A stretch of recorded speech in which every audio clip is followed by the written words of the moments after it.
Hey guys, welcome back to Coding for Real with Neil. I'm your host and my name is Neil. This course is PHP for Real, where we're taking a look at PHP and we're trying to explain it using real-world objects and real-world scenarios. This lesson is all about superglobals in PHP, and superglobals were introduced in PHP 4.1. Now, as always, there is something that I want you to think about during this lesson, and what I want you to think about is keys and locks. Okay, so imagine that you have a key, and a key will only unlock certain doors or unlock a certain lock. Then imagine you've got a master key, and that master key can be used in any lock, any door, any lock, any padlock, anything, the master key. Very simply, that's what I want you to think about in this lesson.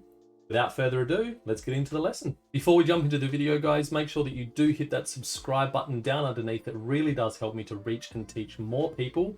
Programming is a big passion of mine, and I'm trying to impart that onto the next generation of programmers and people like myself that were self-taught at the start.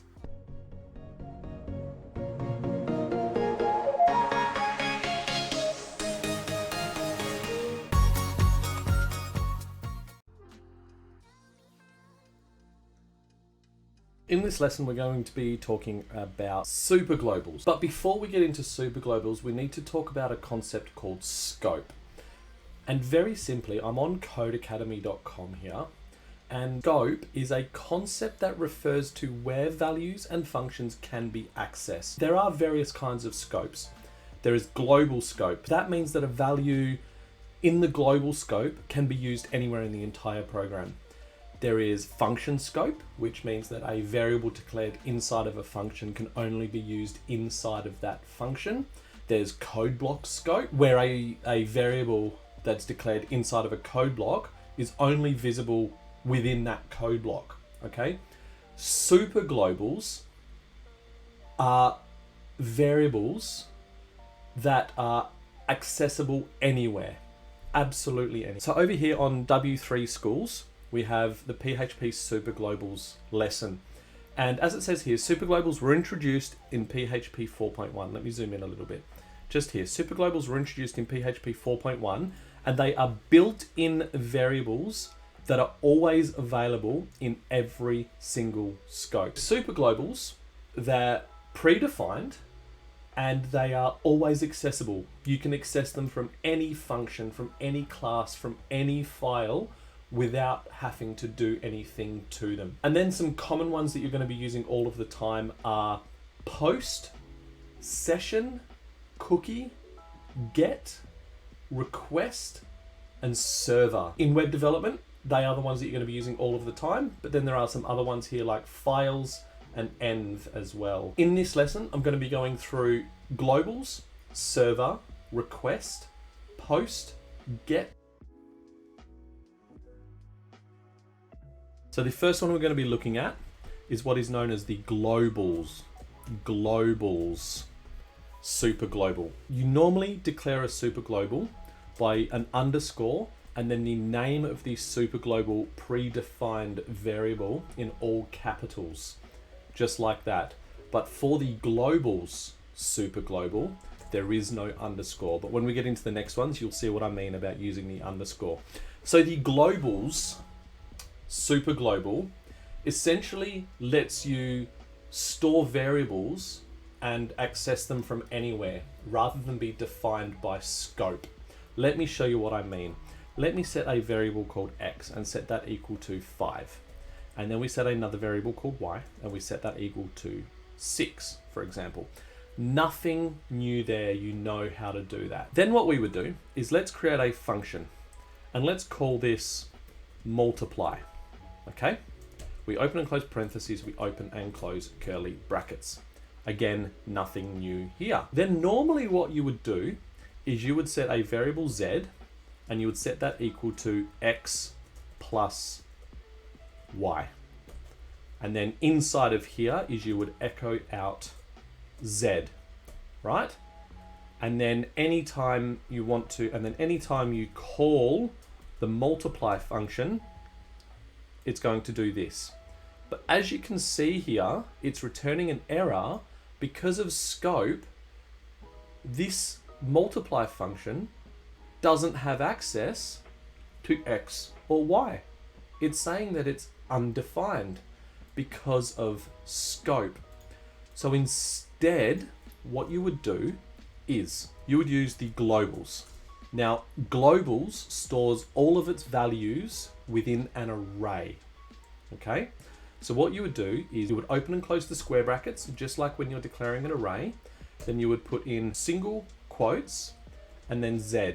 And what you would do is you would set that equal to globals, open square brackets, open single quotes, X, and then you would do plus globals, open square brackets, open quotes, Y, like that. So what this is doing is this is setting a globals Z variable within its array. So we've got a globals and its index is Z, and you're setting that to the globals, right, with an index of X, which is going to default to the X variable, and globals of Y, which is going to default to the Y variable. So now what this is doing is this is giving us access to X and access to Y anywhere within this program. Then what you would do is you would call the multiply function. So it's going to set the result of globals X and the result of globals Y into the globals Z variable, and then you would echo Z. Just like that. And if we've done this correctly, we should still get the result of 5 multiplied by 6. Let's make this multiply because that is what the function is. We should get the result of 5 multiplied by 6 echoing out here, despite the fact we've set these variables inside of a function. It should be ignoring scope because we're using the globals global. So here we are over in Index of PHP course, and we're in lesson 11. We get 30. Amazing. That is the globals super global. So the next super global that I want to talk about is the server super global. And what the server super global does is it's an associative array, so it stores all of the information in an associative array, and it stores all the information about the headers, the path, the file locations, that kind of thing. And when you use the server super global, you pass in a parameter, and depending on the parameter that you pass in will determine the output that you get. Let me give you some examples. So if we wanted to display the file location, what we would do is we would echo, let's say echo the file location is, then let's echo using the server super global.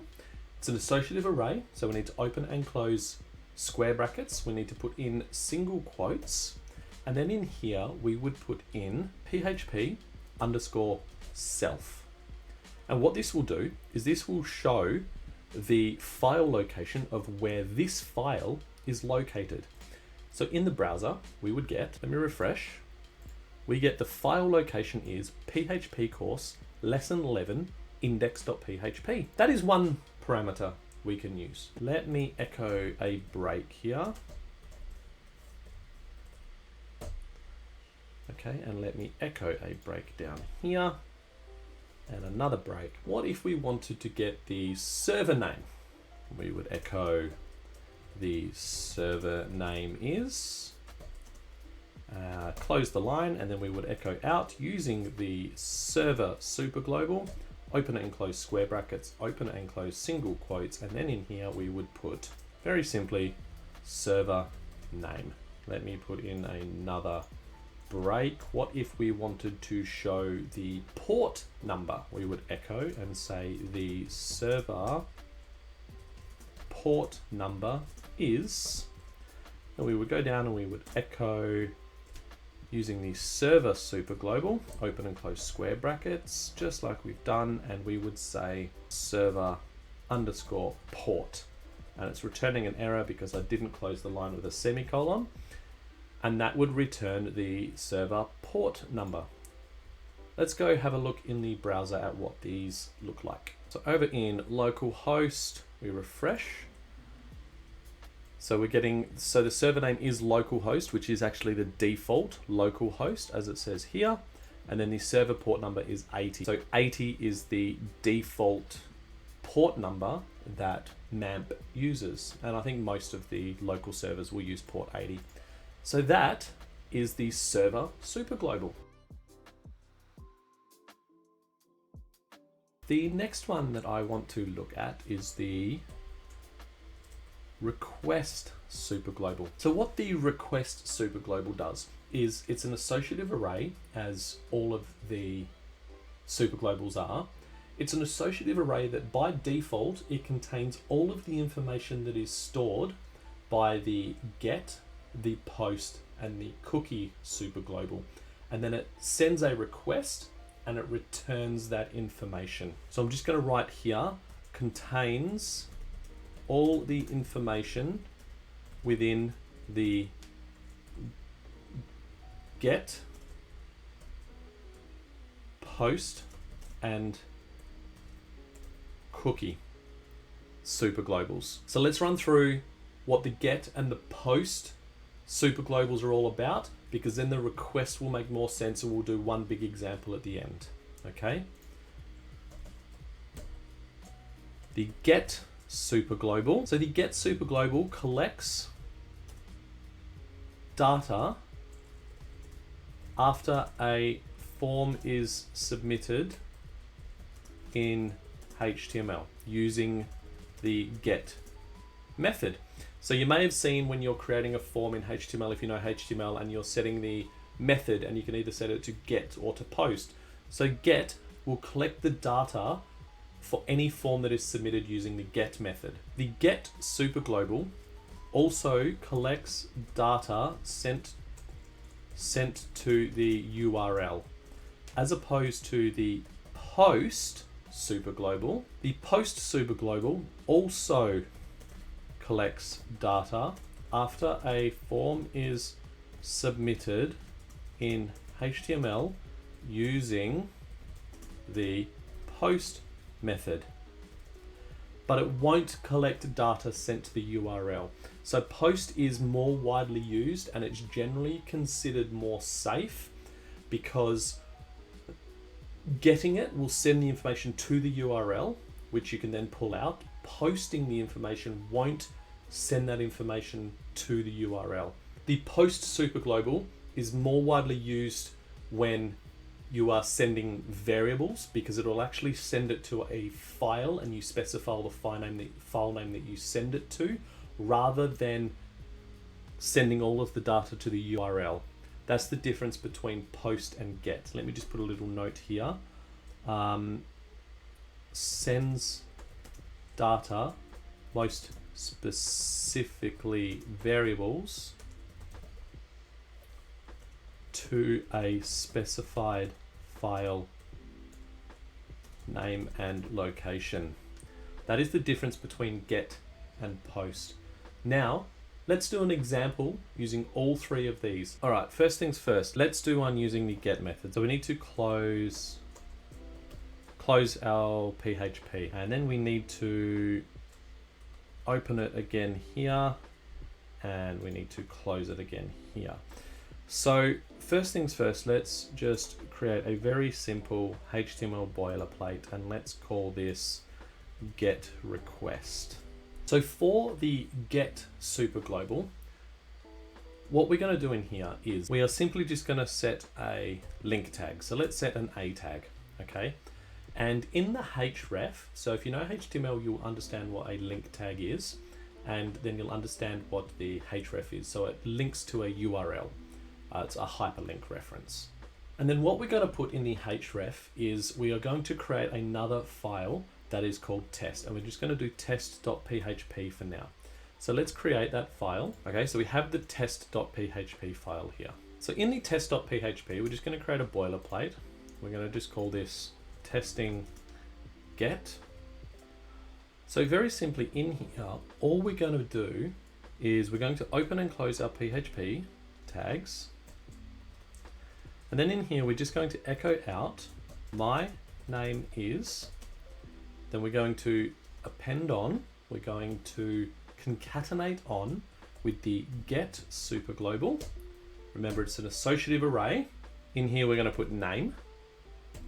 Then we are going to append on space and my age is, and then append on again using the get superglobal age. Okay, so this is the test.php. Then back over into index, we've got our test.php.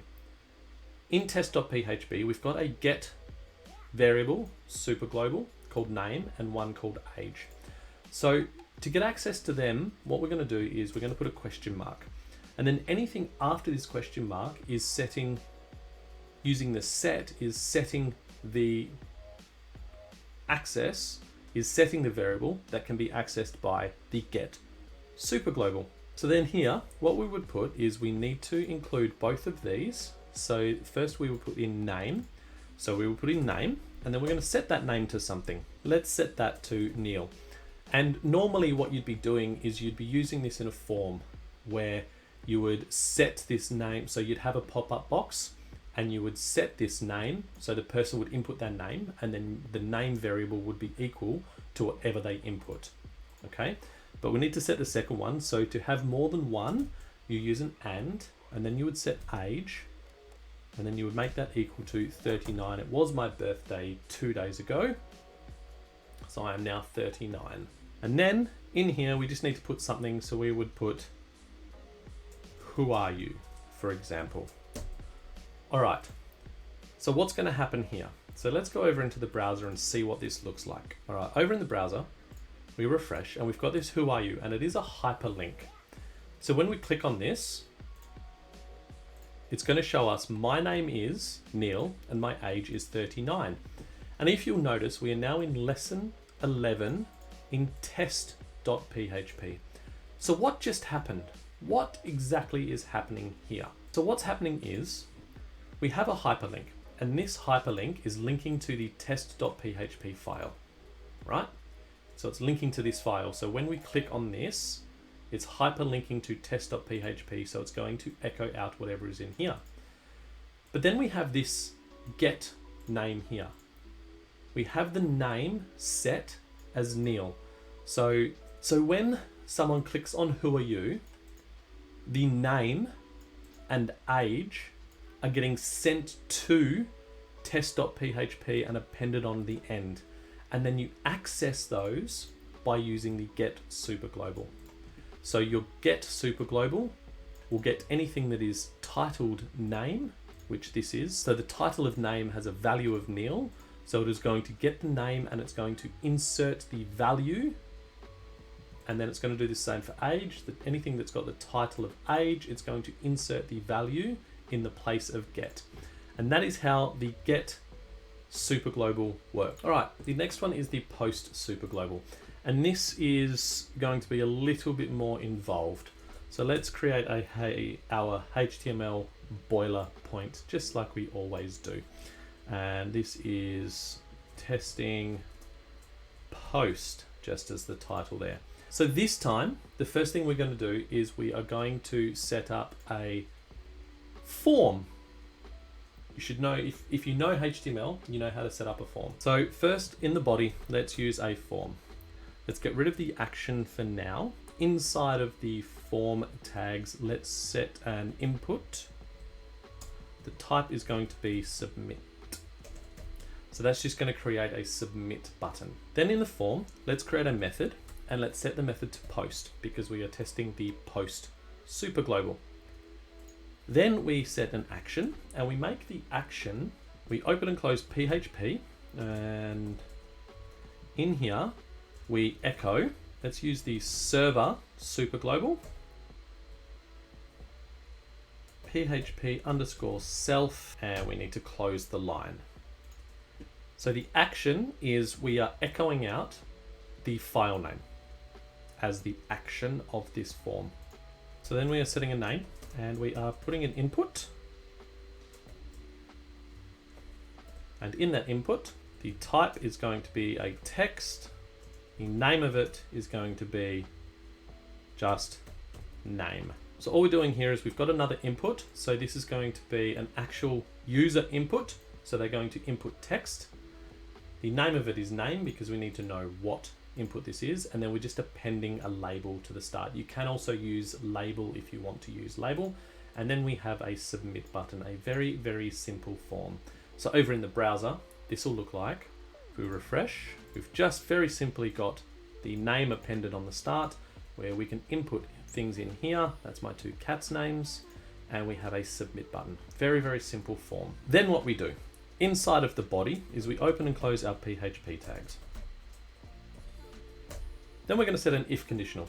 So if, remember the server? So we are using the server superglobal again, and it's an associative array. So we open and close the square brackets. Then in here we use request method. Remember, whatever parameter you pass into the server superglobal is going to change its behavior. So request method is another one. So we're referring to the request method used within the form. So we are requesting the post. So the method of request is post. So if that request method is equal to post, then do something, right? So all we're doing here is we're setting a conditional. You know about conditional logic, and we're saying that using the server superglobal with the request method parameter. So if the request method of the form that's submitted is post, then what do we want to do? What we want to do is we want to collect the value. We want to collect the value of the input, right? This here. We want to collect that value with its name as name. And we're going to store that in a variable. So let's put here and say user name. We're going to set that to be equal to post name. So when this returns true, so when the request method used is post, so it's going to grab whatever was posted with the title of name, and it's going to store it in a username variable. So whatever the user inputs into the text box, it's going to now store it in a variable called username. So we now have the name they input stored in username.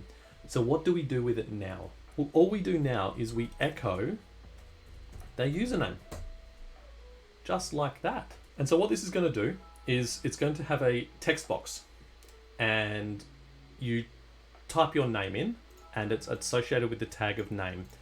Then because we are using the post method, it's not going to send it to the URL, it's actually going to post it in the file, and then it's going to post it in the as part of the server superglobal associative array, because remember the server superglobal has access to all of the information stored by post, get, and cookie. So it's going to save whatever they input as name in the server superglobal. Then the server superglobal is going to access that and store it in a variable called username, and then we are just echoing out that username. Let's go and have a look in the browser. So here we are over here. Let's refresh because we have made changes, and name. So in here, let's input my name, and we hit submit. And as you can see, it outputs my name underneath. Let's put in Barry.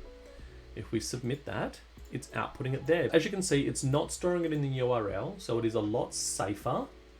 It's storing it in the request superglobal associative array, and then we're getting access to it because we have said if the server request method is post, which it is here. The request method is post. Okay, so we're posting it, we're getting access to it, and we are echoing it out. Now, if you did want to take this one step further, in case someone puts in nothing, you could say if username is equal to an empty string, then echo out no name entered, and then put in an else,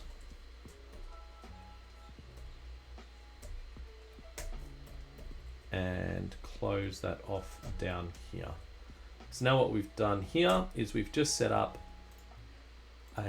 so we've done a small amount of error handling where we're just putting in a condition that says if someone doesn't input a username, then no name entered. And if they do, echo their username. So over in the browser. So let's submit. No name entered. Put in an A, it says A. If they put in nothing, it says no name entered. So it's just a little bit of error handling for you. So the last little thing is I did promise to show you the request superglobal as well. So for the request superglobal, it would be exactly the same, but instead of using post here, we could just replace this with request. So the rest is exactly the same, but we, instead of using post, we use request. And it's just an associative array that by default contains the contents of get, post, and cookie. This will work exactly the same as it did before, just using the request superglobal. So let's have a look at this in the browser. Over in the browser, we refresh, let's input my full name and submit. So as you can see, it's working exactly the same.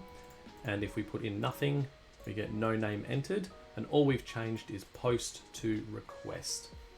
Post will just get the stuff that's posted, whereas request will give you access to post, get, and cookie. Alrighty, congratulations. That is it for Superglobals. Well, that's all I'm going to run through. There is a lot more on Superglobals. Some other ones that you'll use all the time are cookie and session. But when we get into actually creating some projects which are coming up later in this course, we'll have a deeper look at the cookie and the session superglobals, because this lesson's already getting a little bit longer in time. But I do recommend you go to W3 Schools and have a read all about PHP superglobals. They are very, very important. And one thing that I didn't mention during this lesson is in the introduction, I mentioned about the key. So the universal key is kind of what I was getting at with the superglobals, where a key that gives you access to everything or is not locked or anything, that's kind of what the superglobal is. It can be used anywhere. So the superglobal is the universal key. It can be used anywhere. And then a normal variable that is locked behind the scope, say function scope or code block scope, that would be a normal key. It can only be accessed. You can only gain access to that using the correct key. So that's kind of what I was getting at there, but enough of me waffling on. I'm sure you're sick of listening to me by now, but thank you so much for sticking with this until the end. Superglobals are something that you will use all the time. And once you get your head around it, they're really, really easy to implement into programs, but they can take a little bit of work to understand what's going on behind the scenes and how they're actually interacting with the program and what they're actually doing. So I do recommend watching this lesson again and reading on W3 Schools and some other documentation to really get a good understanding of what superglobals are. But that is it for this lesson. Thank you so much for watching until the end. If you haven't done so yet, please do like and subscribe. It really does help me to reach and teach more people. In the next lesson, we're going to be covering regular expressions, which is otherwise known as regex. Thank you so much again for watching, and I'll see you next week. Bye.